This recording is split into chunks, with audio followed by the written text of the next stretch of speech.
All right, go ahead. First off, let's just talk, right when Pat got hurt the other day, I mean, you, right there was on your sideline. What went through your mind right away? You don't know exactly what the deal is, what happens. I could just see the pain in his facial expression. I could hear him. So for me, it was just, you're going through that moment in the game, two parts of it. You wanted to be playing well in that game to be able to win the game, and we felt like we needed to be better. We got to that point to where we're going to go down and try to either kick a field goal to tie it or win the game, and then that happens. There's a lot of emotions that go through you instantly. You have a lot of hurt, not knowing, but kind of knowing when you see it, how what you think could happen or what it could be, and you certainly know he's not going to be in there for the next play.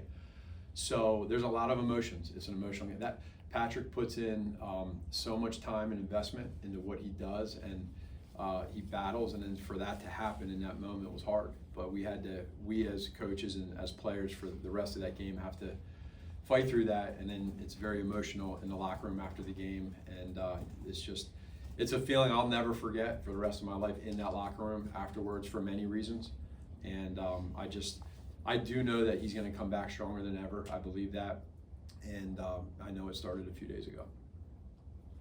I mean, Go ahead.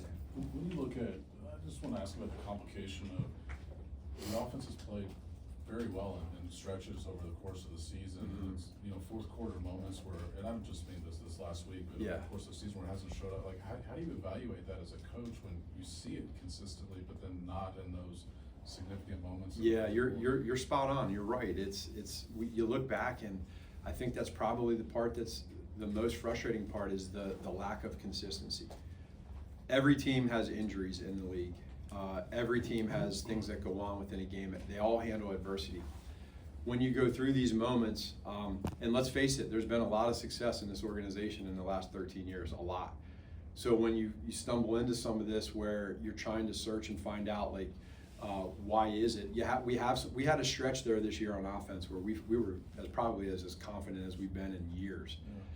Yeah. And then you get to these last couple of games, and at sometimes it just feels hard to even get that first down, in that game. So you search and you try to figure out why. What is it? And that's where, when you're not winning and you're losing, it magnifies all that, which is real.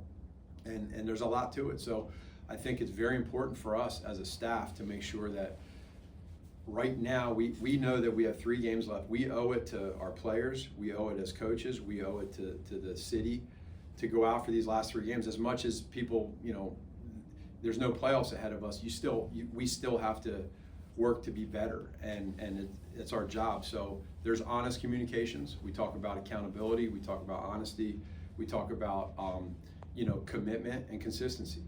And that's all stuff that you want to do throughout the year and strive to be great in those times. And just for whatever reason, it hasn't happened this year. And I will say too, like, my role as an offensive coordinator, you run into these moments and these situations, and you have to start with yourself and make sure that you're real with the players, real with yourself, and then get answers. And I take that very seriously, and that's kind of where we're at. And we have 3 weeks left, and these guys have had a loud, clear message that that's what our job is moving forward, is to end the season on three wins, and then we got to dig into where we can be better. Matt, you've been obviously in so many post-game locker rooms. I wonder if you might elaborate a little bit on why you won't forget this one and what distinguished it. So the losing and knowing that you're basically eliminated from the playoffs, rare territory for us, not easy. We put in a lot of time and energy to get to the playoffs so that anything can happen. We've done that for many, many years here. And you feel for the guys sacrifice so much, these players. And then on top of that, to see our leader, how he was after the game, that's why I've been in rooms where we haven't made the playoffs before, in 2014 being here. But when your leader has a significant injury and he's hurting for so many reasons, it can be shattering in that moment. But you can't feel sorry for anybody. You got to pick yourself up. And I think that's where I know Pat is at right now.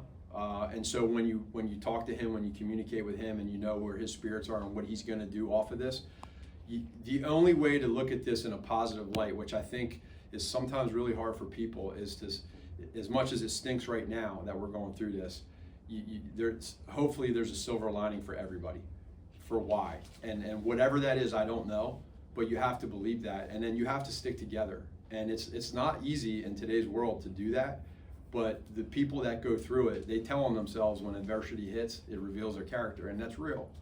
And so we're being challenged in this building right now to make sure and see who's reacting certain ways to finish strong. And then from there, you got to use this moment right now to come back and be better, all of us individually, for the next year. And is it a time to tinker with when you don't have the something to play with? Is it time to take a look at some things that maybe you wouldn't otherwise look at? Whether it's personnel or plays or formations or whatever? Well, naturally, there's some of that with some injuries that go on, so you are forced to somewhat do that with some guys. And then, maybe to your credit, to your question, there is a little bit of that. You don't want to be in this spot. It's not a fun spot, but it is reminding all of us in the building how hard it is to get to what we have done, and that you can't take it for granted. It's hard. It's hard. So when we get to training camp, you get to the season, this is a feeling you got to remember. And so for some of the younger guys that are on this team that maybe haven't played as much, maybe they get some more time, and maybe again there's a silver lining for somebody somewhere, and that's how you have to approach it. Last one, Pete. Specifically to Jalen Royals, is his playing time been limited just because of the talent in the room, or do you want to see more from his development? So no, it's not. Yeah, you want to see more talent. You want to see more time from him if possible. We've been in a position where these wide receivers that we had. I mean, we feel very fortunate with the guys that we've had for the middle of the season on when Rasheed came back, and some of it's just a numbers thing for him, and it's almost like a redshirt year in a way. He's practicing hard in practice, but for him, there's a lot of good stuff there with him, and I think I'm excited to see what he's going to do, whether it's these next 3 games and/or the future. But yes, it's going to give some kids an opportunity to maybe get some more time that they wouldn't have gotten, and but it's our job to see that and to give them those chances. Thank you, Coach. So, thank you, guys.